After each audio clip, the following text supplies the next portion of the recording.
What's up, Josh? Welcome. Hey Joey, how's it going?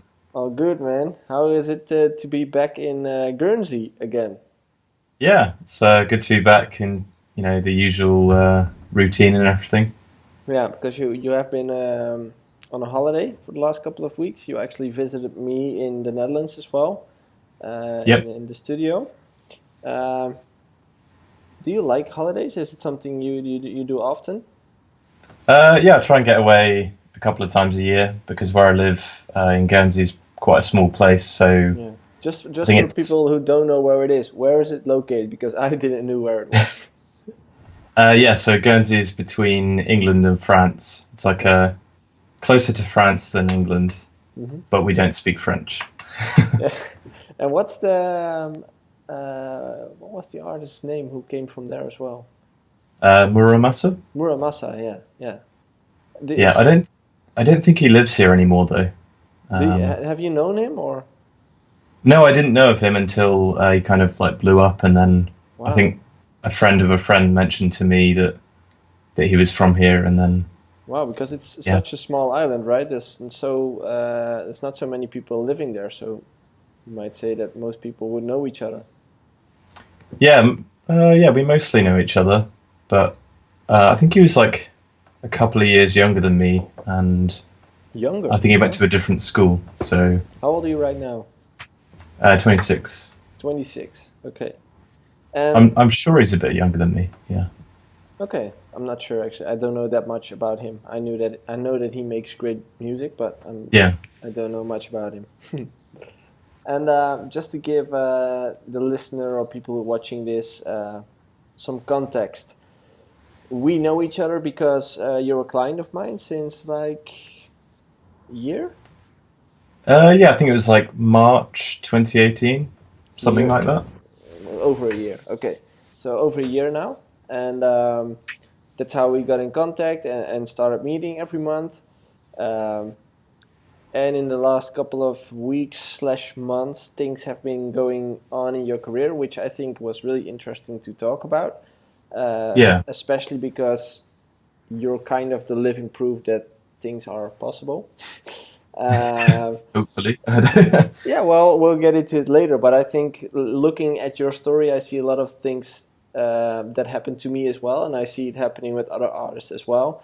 It's just some kind of pattern recognition you see with every artist that starts to make steps in his career.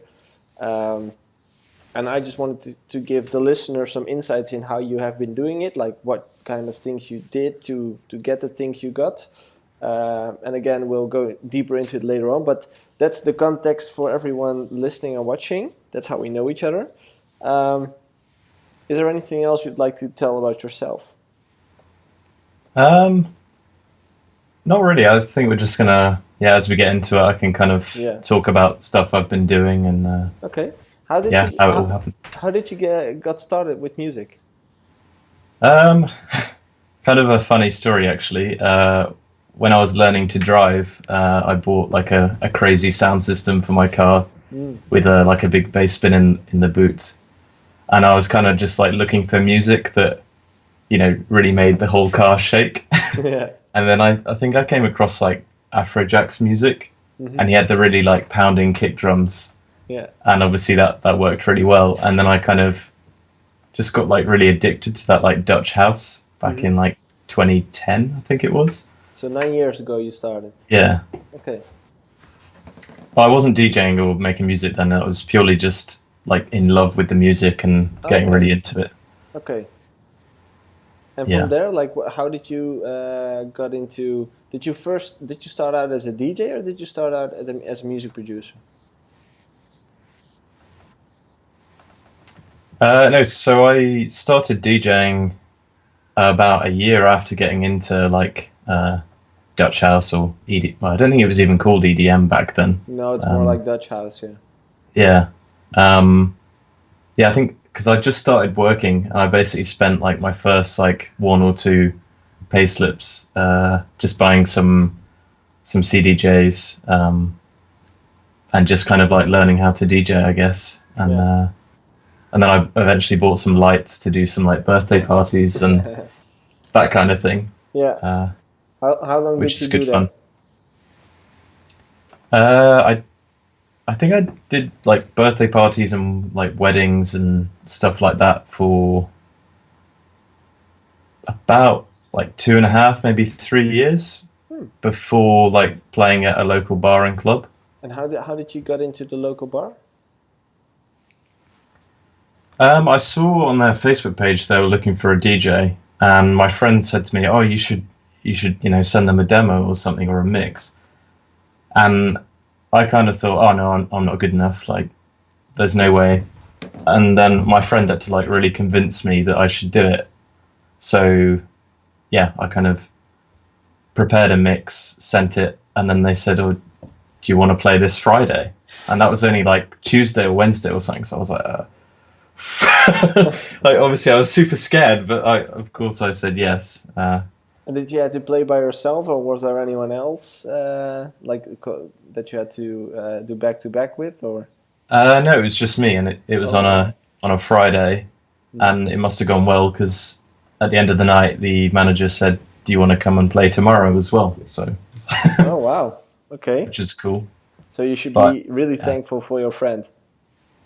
yeah, I think it's because something that I've always struggled with is like believing in myself, Hmm. and because you get so caught up in your own head Hmm. and you don't maybe see the progress that you make. And obviously, my friend he's been there from the start when I first like got into that kind of music, and then watched me like learn to DJ and stuff. Yeah. So, Okay. but in my head, I was no way good enough. In my head, I was just like, oh no, I'm going to stick to birthdays and stuff because that's too big a step right now. And but it worked out pretty well. And So how did you manage to make that step? Because I know for sure that for a lot of artists, like you're definitely not the only one struggling with um, trusting yourself and believing in yourself. I've been there as well myself. But how did you push yourself through that barrier and saying to yourself, like, you know what, I'm gonna do it. I know it's in 2 or 3 days, and I'm shitting my pants right now, but yeah, I'm going to do this. Like, what helped you making that decision? it was like 6 years ago, so I'm really struggling to remember. But I think I just thought I'm going to regret it if I don't do it. Mm. So like if I do it and it goes wrong, then I can't regret it. But if I was to not do it, then I think I would always look back and say, "Oh, you idiot! Like, why didn't you do it?" So Regret's the worst thing you can have. yeah, um,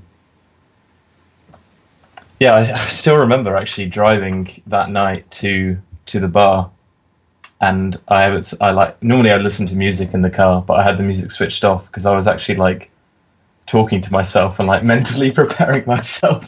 Were Like, you you on can your do own? this. Yeah, yeah. Oh, Like really? my friends were meeting me there after I started playing. So And what was more scary for you? Was it more scary to play for your friends, or was it more scary to play for people you don't know? I think it was I think it was more the environment. Hmm. Um, because I played for my friends like house parties and friends' birthdays and that kind of thing. But it was more because like because Guernsey's a small place. When you were playing like a wedding or a birthday party, there was only so many venues, and once you'd been to all of them, it was like familiar territory. It's like Whereas, residencies. yeah, whereas like with this bar, I'd been a customer before and like been there on nights out, but I'd like never been behind the DJ booth, so I was just yeah, it was like unfamiliar to me and really scary at the time. Okay. And then you started playing regularly in that club, in that bar? Yeah, pretty much every weekend, I think. Okay. And but you weren't making music at that time, right? It's just DJing.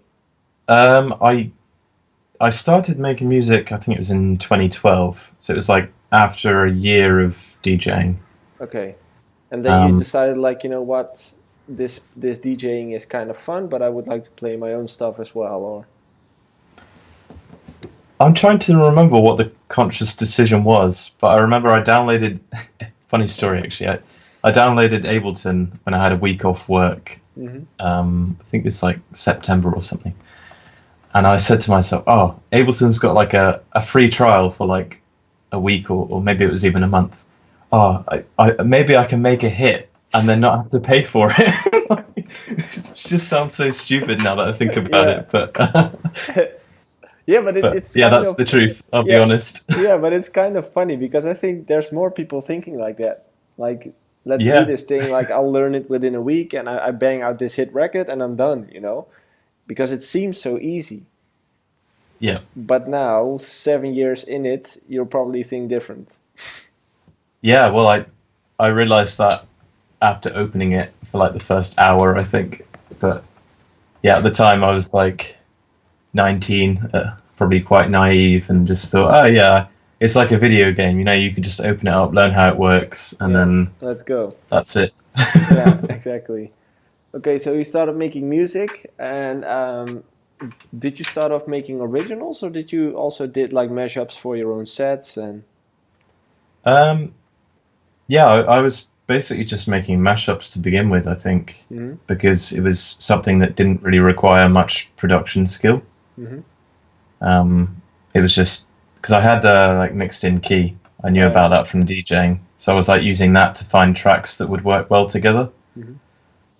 And it was basically just sticking an a cappella on top of an instrumental, Yeah. like super basic, and Yeah, but maybe adding some sometimes effects. that's good enough. Sometimes that's all you need. Yeah, I still do that now actually with some Yeah, tracks, and might spice up but your sets. yeah, exactly. I don't think I ever played anything that I made until maybe a year ago though. So Really? And what was the reason for that? I think it comes down to self-belief again, Yeah. where you just didn't think anything you made was good enough. And what changed? Like, what changed that made you want to play out your own track? I think it was my girlfriend actually. Hmm. She was like, "Oh, you should definitely play this. Like, there's no reason why people won't like this." Which one? Which And track was it? um, Did you release it, or was it just one of the? I think it was about 3 years ago. I think it was called Four, which was just kind of like a future house, deep house kind of track. Okay, yeah, fine. Uh, but it took me a long time before I had the courage to even play that. So I made it say like 3 years ago, but maybe I played it like 2 years ago. And how did you feel when you played it out? Super nervous because to the point now when I'm DJing in like my resident club, I just there's no nerves or anything. You just turn up and you play. Yeah, But when you play, oh, not so much now, but when I played that track for the first time, I suddenly got nervous and a bit like shaky and yeah. yeah, We had to talk about that, right? Like the first time you came into the venue and had to play, you were really nervous, and yeah, right now it's like another day at the job.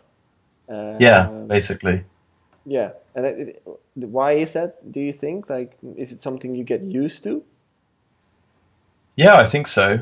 It's like anything when you start like a normal 9 to 5 job. I guess your first week you're Yeah, nervous to go in and meet new people, and maybe you think that you're not good enough and you got lucky in an interview or something. But then I think it's like a defense mechanism. hmm, Yeah, because it's something new, something different, takes you out of the comfort zone. yeah. For a long time I did overthink the DJing like process at that bar because I think there was a DJ playing there at the time that was like, oh, like because he knew that I was playing like at birthdays and weddings and stuff, and he was saying, oh, I don't think you'd be able to play that sort of thing here, and I was like, oh, okay, so everything has to be like house mixed, like Yeah, fall to the floor, and then one night I just thought I'm gonna try playing some like R&B and hip hop and stuff that's in the charts, even radio edits, and yeah, people like they had a better reaction because like the venues that I play at are just more like commercial based, and they're not really into the whole like four to the floor. Everything has to be mixed perfectly. But was that like the four to the floor thing? Was the request you got from the owner? No, Okay. That's the mix that I sent. It was basically just like dance remixes of commercial stuff, but at the time I never really played like radio edits and things. It was only over time that I kind of realized that okay, the crowd, yeah, it's the kind of place where you can play a bit of R&B, a bit of hip hop, commercial. And on which point in your career did you felt like you were getting stuck? Because, like I said, you're a client of mine. We met more over a year ago, and at that moment in time, you were stuck in your career. Yeah, at the time I'd been making music for coming up to 6 years, so like 5 and a bit years, and I felt like basically everything that I put out, you'd say like upload it to YouTube or SoundCloud, and you'd get sort of like maybe 20, 30 plays if you're lucky, and then like half of those would be from like your close friends that you sent it to, and it was really tough to get any kind of traction or any kind of following, I think. And I think again, it comes back to that self-belief thing where I never really thought my music was that great either, so it was hard to promote it if you didn't believe it in yourself. Yeah. And what changed in that process over the past year? What did you change? We came up with a plan and like a strategy, which I think helped a lot, and having some clear goals to work on. And actually releasing music regularly has really helped, I think. And what is regularly for you? Is that once a month or? So I think at the start of the year I wanted to release a track every 3 or 4 weeks, which I think so far I've managed to do that. And then whereas then you're talking about originals and bootlegs and remixes and a combination of bootlegs, even like mashup packs, and although I don't count like a mashup or anything as a release as part of my release schedule. That's just something I just put out there for fun, I guess. And how do you prepare for a release? Because you release them yourself, right? Through TuneCore or DistroKid or whatever? Yeah, DistroKid. DistroKid. And you release them yourself. And then, like, what is it that you do? So over the past year or so, maybe longer, I've been building up like a DJ list, a Spotify playlist list, YouTube list. Like list of contacts, you mean? Yeah, just a huge spreadsheet basically of all these different platforms and curators, and over time they build up, and then the ones that support me I always like send to those first. And it's gotten to the point now where I'll message them and say, hey, would you mind like supporting this release? And they'll say, oh, I've already added it to my playlist. I'm like, oh, really? Thanks, amazing. Like, I didn't even have to message them. They just kind of follow me now, and which is really cool. Do you stay in contact with them in between releases, or how does that work? A few of them I do, just through like Instagram Messenger and that kind of thing. But not a great deal, just a few. But they tend to be the ones that are like supporting my stuff without me even asking anymore. So yeah, the closest relationships for you. Yeah. And promotion-wise, you send it to Spotify playlist owners. You send it out to DJs as well to get support. Yeah. Is there anything else you do? I do. Well, I did for a time use Submit Hub. Oh, yeah. But when you start releasing like once every 3 or 4 weeks, it can get really expensive Mm-hmm. because you have to like buy credits.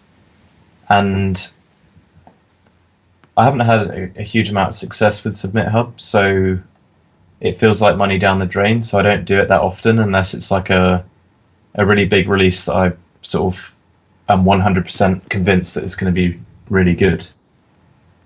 And Um, how much do you spend now on on promotion for one track? I think on average about $100. Hmm. Okay. So And that goes into the playlists, or?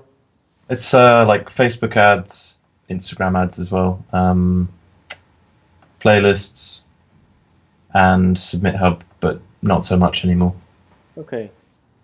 Oh, that's interesting. And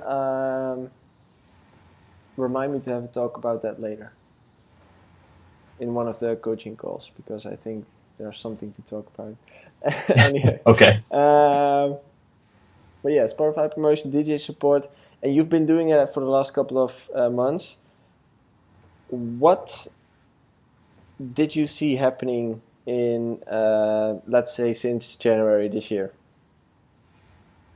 Um, so there's quite a few milestones actually in 2019. I released my first kind of like original vocal track with Nino Lucarelli from the Vocal Kitchen, Mm-hmm.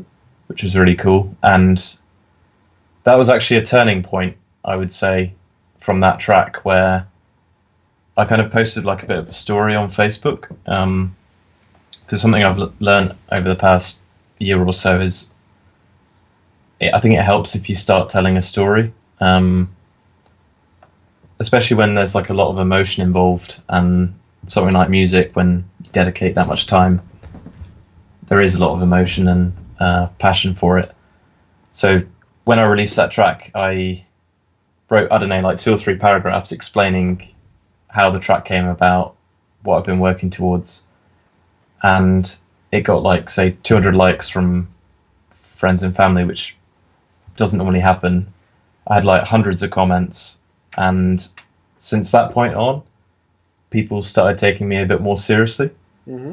Whereas I think before that release, it was like, oh, he's just like a bedroom producer. And when I'd post something, nobody would take any notice of it. So yeah, that was a big milestone for me. Personally, like Um, it made you feel more. What's the right word? like accepted, kind of Yeah, yeah. Well, accept, appreciate it. appreciated. Yeah. Yeah, appreciate. But yeah, it was nice to see that people actually got behind it, listened to it, shared it. Yeah. So that was the first like major milestone, I guess. Mm-hmm. Um, Because from January you started with the new goals, which was releasing every 2 weeks, right? yeah, and again, I think that's part of being able to be taken more seriously, is because if you're releasing every 3 or 4 weeks, then it maybe people don't see it as a hobby anymore. They see it as if you're like, you really like, you mean business with this now, Mm-hmm. and you're treating it like professionally.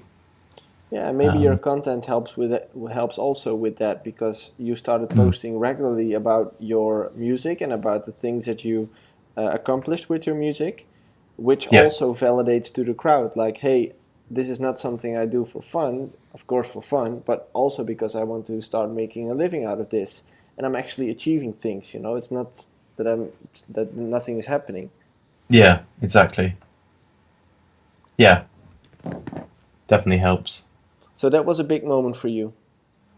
Yeah, and then really from there, I started gaining a lot of traction on Spotify, because I think I've just hit over 500,000 streams now, and I think at the start of the year I had probably under 25,000. Yeah, So I kind without of, without a label, right? It's all on your own. yeah, I about, I think it was 2 years ago, I like signed to a very small label, and I was kind of like a little bit scarred from that. And now my kind of strategy is I send to the big labels. If they say no, then I release it myself, because I don't think the smaller labels really have much to give anymore, because a lot of the time they don't really promote your track. They just want to take like 50% of whatever it makes, but literally just release it. And you can do that with DistroKid. So Yeah, like, I just don't understand why people yeah, are so drawn to those really small labels. and still get like over 500,000 streams, which 100% of the revenue is yours, Yeah, which yeah, makes which is which makes like an extra income every month as well. Because right now you still have a full time job, right? yeah, exactly. And music is something you do on the side, but somewhere in the future that needs to shift. Um, but Yeah, maybe it's a step in the right direction, yeah, definitely. maybe to give people an insight of what kind of numbers they should think about. Like, what would you like to tell what you already earn on your music right now? Yeah, so it varies depending on the length of the song and how many um, how many seconds or minutes people listen to it. But it works out for me at the moment. 1,000 streams is on average about $3. Mm-hmm.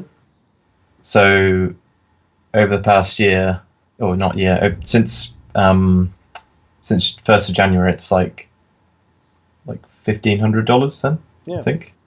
Mm-hmm. And it's kind of been growing exponentially as well. Yeah. So Yeah, and that's a great extra. That's like a free holiday you get from music. yeah, exactly, yeah. Well, it helps pay for things like splice, samples, like Yeah. presets, that kind of thing. Investments, maybe a new computer or whatever you want to get, but now you're able to invest Not as not well. right, yeah, not quite that much just yet, but Yeah, but if you want to buy yeah, it's plugins, you can buy plugins. yeah, exactly, which It's a is quite starting cool. point.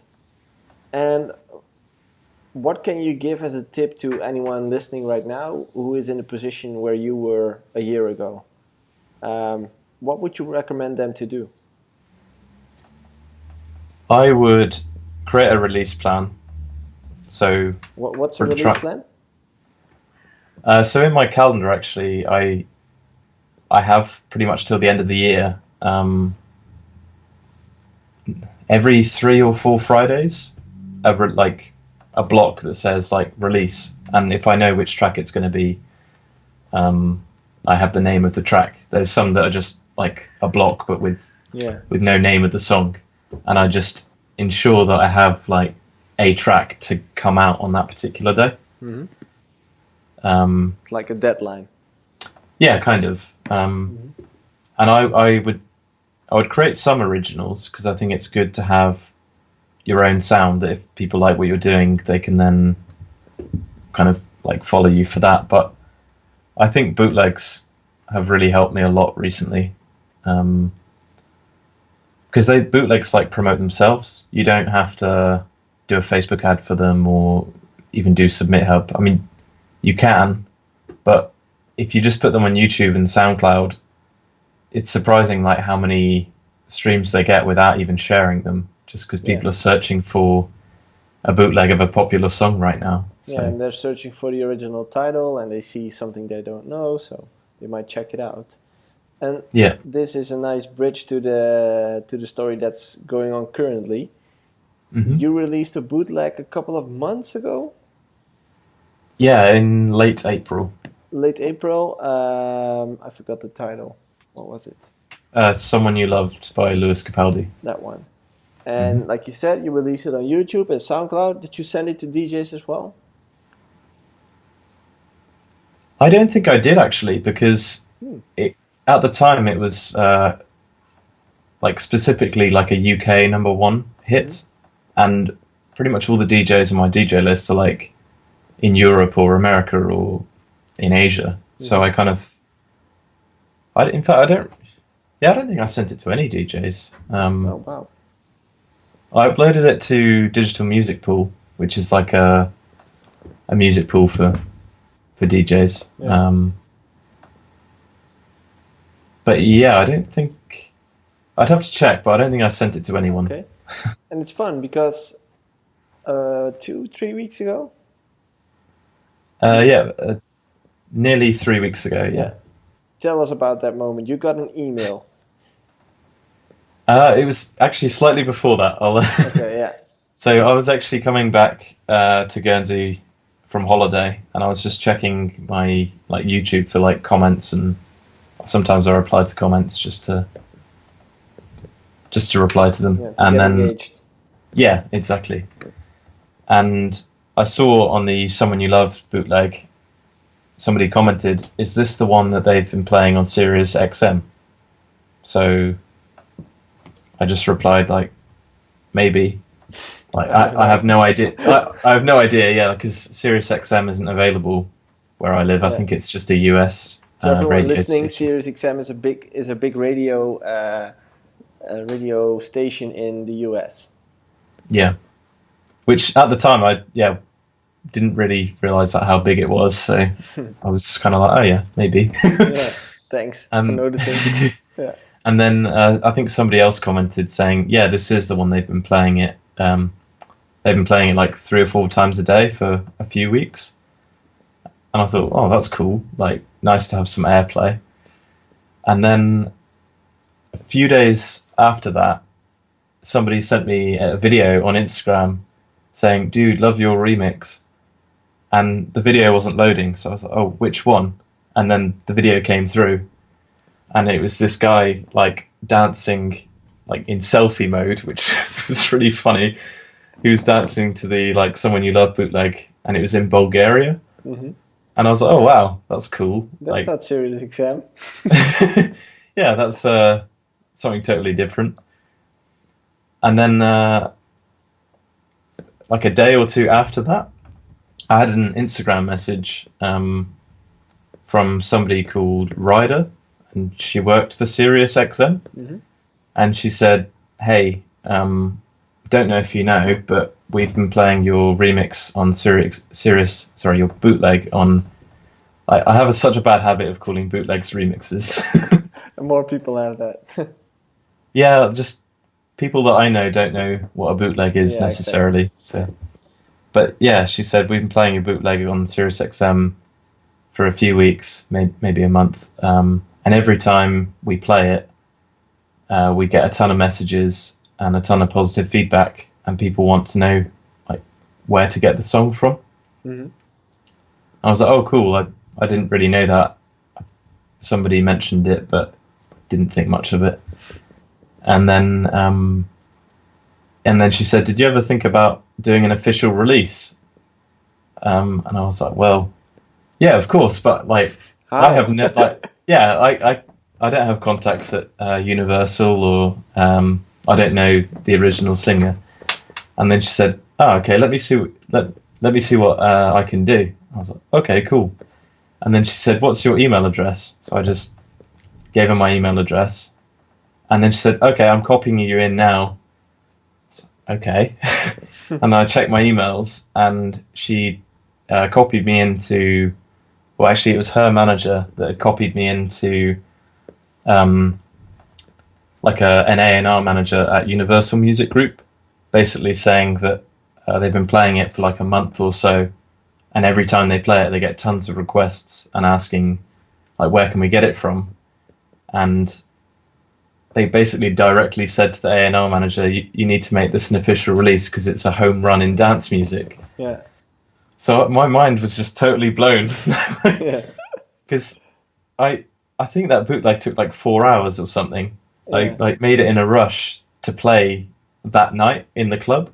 Mm-hmm. I was just quickly, putting something together because the song was really hot at the time in the UK. How did you like you already said, like when you were making the track, you never thought about the fact that this was going to be a thing, like you just made it to play out in your own sets, and that's about it. You uploaded it to YouTube, SoundCloud, done deal. Yeah, because basically late April when I made it, I think it was like the UK #1, but it wasn't big in any other country because the singer's from Scotland. So it kind of started off in the UK. So, and the song, if anybody's heard it, will know that you'd never be able to play the original in the club because it's like a guy singing to a piano, and it's not a club tune. Yeah. So I just kind of made like a progressive house bootleg out of it in a few hours to play that night at the club. And then, it works. People sing along to it, and they jump on the drop and stuff. So Yeah. thought, yeah, that's cool. But yeah, it was only 2.5 months after that. Yeah, I found that out, and I was like, "What? Like, how did I not know this?" It was Yeah. crazy. And now you're So actually waiting for a reply of the label, right? To hear if it's possible to release it as an official remix. yeah, exactly. It's been like 12 days, I think. Hmm. And I spoke to the person at SiriusXM that like got me in contact with them, and I said, "Oh, do you know what's going on with this?" Because I don't really know how long these kind of things take, because obviously Universal's like one of the big three labels. Hmm. And she said, "Oh, they're working on it." So Yeah, might take I still longer. don't know if it's going to be official, but Yeah, judging by the amount of comments on YouTube that say, "Please, can you put this on Spotify?" and "Oh, I've been looking for this for ages. I'm so glad I've found it." That kind of makes me think it might happen. yeah. How does that make you feel to see comments like that on a track that you made? Yeah, it's crazy, really crazy. No, I don't think I've ever had such a response from something I've made before. Hmm. Um, yeah, I still can't believe it, really. Yeah, and of course it would be really cool if they release it as an official remix. But something else happened as well. Yeah. So since then, the same person who works at SiriusXM, she asked me if I knew who Finn was, who's like I think, I don't know if you call it future bass, but he's kind of on the electronic kind of pop scene in the US. And I said, yeah, like, I think I've got a remix or two of his. And she said, oh, I might be able to get you like an official remix for him. I was like, okay, let me just copy you into an email. So then, same again, she just like looped me into an email and got me in contact with somebody who like deals with remixes at like at the record label. And then I sent them some stuff that I was working on, or some stuff that I've released. And then they said, "Oh, okay, cool. Like, here's the original track, but it actually comes out tomorrow, so I wasn't allowed to like share it to anyone except for obviously my girlfriend heard it, but Yeah, but shh, don't tell anyone." yeah. um, and then they said, "Is this something like you want to do a remix of?" And I was like, "Yeah, of course. Like, sounds good." And then about 5 minutes later, they just sent me the stems, and it's like, okay. There you were. Yeah, and I was just like, is this actually happening right now? For which label was that? So it's Island Records, which is like a subdivision of Universal Music Group. It's also really big, yeah. Huge label. So is that already Uh, confirmed, or are you still waiting to get a response? so I asked what the deadline was, and they said as soon as possible, please. So in my head, I was like, wow, I have to quickly do it this weekend, get it out there. So I then sent it to them yesterday, which was Monday. So like 4 days after they sent me the stems, Hmm. I sent them my best shot. I was as I was like hovering over the send button, I actually felt a little bit sick because I was so nervous about sending it, and I just like closed my eyes, click send, and then about 15 minutes later, they came back and they said, "Love it, great work, Josh. We'll send you some notes as soon as possible." So I was just like, what? Again, it was like the whole self-belief thing where I thought, I'll give it a shot, but I don't think I'm good enough yet to be able to get an official release like this, like Yeah, an official remix. But yeah, they've asked me to change one minor thing, which I'm going to do today, and then send it over, yeah, and then hopefully it gets accepted. So yeah. So great, man. I really hope it's all gonna happen, and I kind of believe it is going to happen because they're really positive about it. Um, Yeah. I just think that what I hope is that when people are listening to your story, they get motivated and inspired to do it as well, because people might hear me talk about releasing music and might hear me talk about music that brings you opportunities or music that will go to places that you will never would have expected, blah, blah, blah. But when I heard your story, I was like, dude, this guy just lives the things I'm talking about. So Literally, yeah. I literally, like couldn't believe it. all the things I say, like happened in your career, and I was like, people need to hear this because you are like the living proof that it's possible. Mm. And I just hope that other producers out there who recognize themselves playing local bars and who want to bring their music to other places and who want to start playing in different countries get inspired by your story because, as you can see, it is possible. Yeah. You live in a really small island and somehow you manage to have a possibility to get an official remix of Lewis Capaldi, have an official remix on Island Records, Hopefully. hopefully. Uh, but anyway, the connection is established. Your track gets played on Sirius XM, which is big in the States. It's all starting right now, and that all happened because you started releasing music 6 months ago. 6 months? Yeah. Yeah, pretty much. Yeah, January I sort of like made a commitment Yeah. to really get music out there, whether it's a bootleg, original, just constantly plant the seeds, I Yeah. guess, and then see if they grow. And one Yeah. or two of them did. So Yeah, and sometimes that happens, like sometimes, yeah, you only need one track to be a hit and you're done. That's the thing. Like you only need one track. You're one hit away.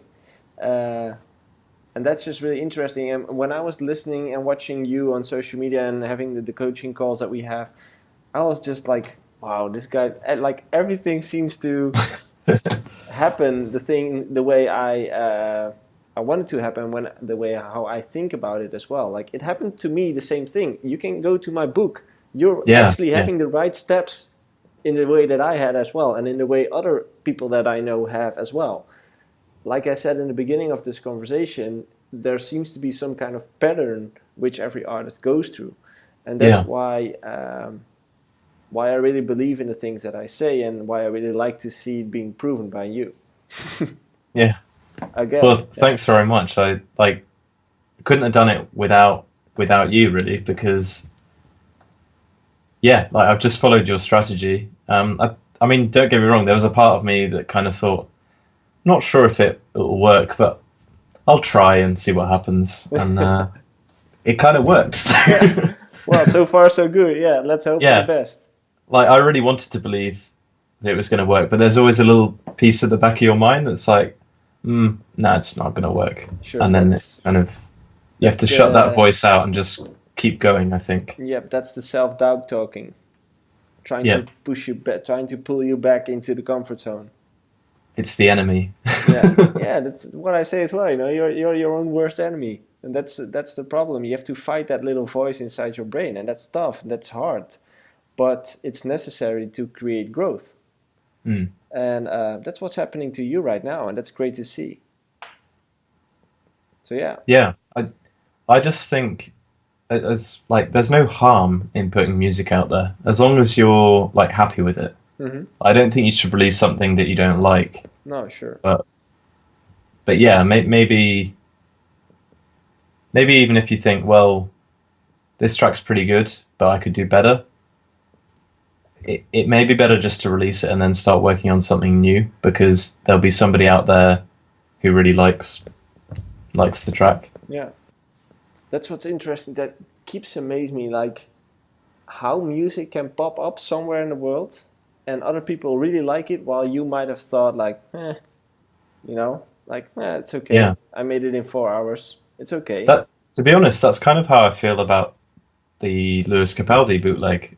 Like Hmm. if it does get made into an official remix, I'm gonna ask them, can I quickly like change a few things because like the mix is a little bit muddy and I just want to tighten a few things up. So Yeah, like freshen things up. Yeah, yeah, yeah, that's uh, always possible. always yeah, negotiable. yeah. So hopefully it goes through. Yeah. Well, we're all praying for you. We'll hopefully it will happen. If it happens, I will let the people know. But yeah, keep me up to date because I'm definitely interested in hearing the story. For now, I just want to wish you best of luck, and especially with finishing the last pieces of the remix that you have to finish tonight. And Yep.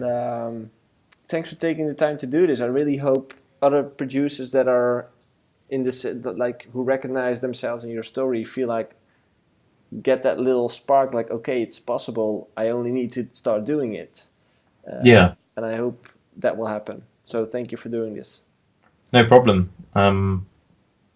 Yeah, I just hopefully I've inspired somebody. Because I think about a year ago I was really struggling with it myself, and um, yeah, I kind of wish I could go back in time and like tell myself like, dude, it's gonna be okay. Just keep releasing music, keep doing what you're doing.